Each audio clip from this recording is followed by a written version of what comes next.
नमस्कार, मैं हूं अंकुर प्रताप सिंह। बिहार में कुछ महीनों के बाद विधानसभा चुनाव होने वाले हैं। सत्ता पक्ष और विपक्षी दलों के टॉप लीडर्स लगातार जनसंपर्क अभियान चला रहे हैं। विरोधी दल के नेता एक दूसरे पर अटैक करने का कोई मौका नहीं गंवा रहे हैं। वहीं बिहार में अब एक और मुद्दे ने तूल पकड़ लिया है। प्रदेश में पिछले कुछ महीनों में लगातार हत्या की घटनाएं हो रही है। राजधानी पटना में ही हाई प्रोफाइल मर्डर की कई घटनाएं हो चुकी है।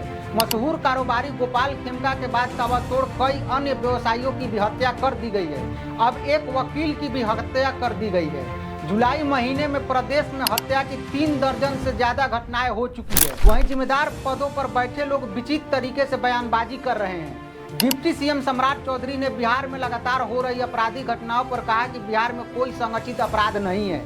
ऐसे में अब सवाल उठता है कि क्या लॉरेंस बिश्नोई जैसा कोई गैंग बिहार में होगा तभी माना जाएगा कि प्रदेश में क्राइम हो रहा है। गैंग कोई भी हो, बिहार में मर्डर पर मर्डर तो हो ही रहे हैं। बिहार में हत्याओं का सिलसिला लगातार जारी है। प्रदेश में 13 दिन में ही कम से कम 37 लोगों की हत्या हो चुकी है।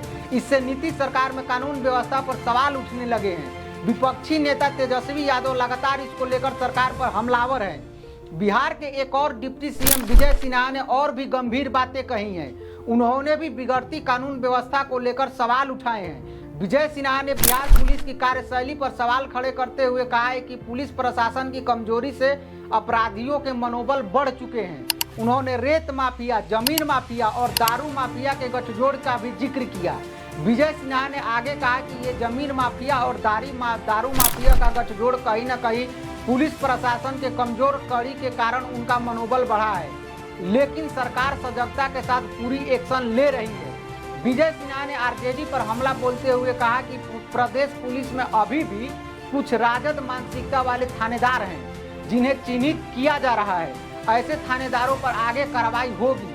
दरअसल बिहार की कानून व्यवस्था की स्थिति पर विपक्ष की बढ़ती आलोचना के बीच उप मुख्यमंत्री सम्राट चौधरी ने ऐसा दावा किया जिससे नए सवाल पैदा हो गए। उन्होंने कहा कि राज्य में कोई संगठित अपराध नहीं है। साथ ही उन्होंने कहा कि व्यक्तिगत विवादों के चलते होने वाली हत्याओं को रोकना सरकार के लिए थोड़ा मुश्किल काम है। सम्राट चौधरी ने जोर देकर कहा कि बिहार में सुशासन है और कोई संगठित अपराध नहीं है। बिहार में किसी भी संगठित अपराध को होने नहीं दिया जाएगा। सम्राट चौधरी की बात मान भी ली जाए तो भी फिर प्रदेश में ताबड़तोड़ हो रही हत्याओं का जिम्मेदार कौन है? इस तरह से होने वाले अपराध क्या अपराध की श्रेणी में नहीं आते हैं? हत्या, लूट और अन्य तरह के क्राइम पर रोक लगाना किसका काम है? सरकार, प्रशासन और पुलिस क्या सिर्फ ऑर्गेनाइज क्राइम पर ही लगाम लगाएगी या जिस तरीके से पटना और अन्य हिस्सों में अपराध हो रहे हैं उसको भी रोका जाएगा? अब एक और गंभीर सवाल उठता है। बिहार की राजधानी पटना में आए दिन एक के बाद एक गोलीबारी की घटनाएं हो रही है। आम लोगों को सीधे तौर पर निशाना बनाया जा रहा है। डिप्टी सीएम और वित्त मंत्री सम्राट चौधरी से जब इस बाबत सवाल पूछा गया तो उन्होंने कहा कि हम लोग नीतीश कुमार का सहयोग करते हैं। वह बिहार के मुख्यमंत्री हैं। बिहार में सुशासन है, कोई ऑर्गेनाइज्ड क्राइम नहीं है। उन्होंने विरोधियों पर भी हमला बोला।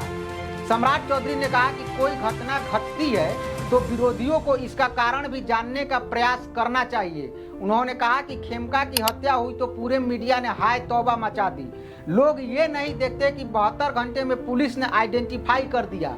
उन्होंने स्पष्ट शब्दों में कहा कि ऑर्गेनाइज्ड क्राइम को होने नहीं दिया जाएगा, पर निजी वजहों के चलते होने वाली आपराधिक घटनाओं को रोक पाना मुश्किल है।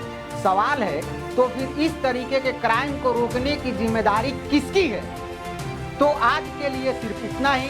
नमस्कार, मैं हूं अंकुर प्रताप सिंह और आप देख रहे हैं सुदर्शन न्यूज बिहार।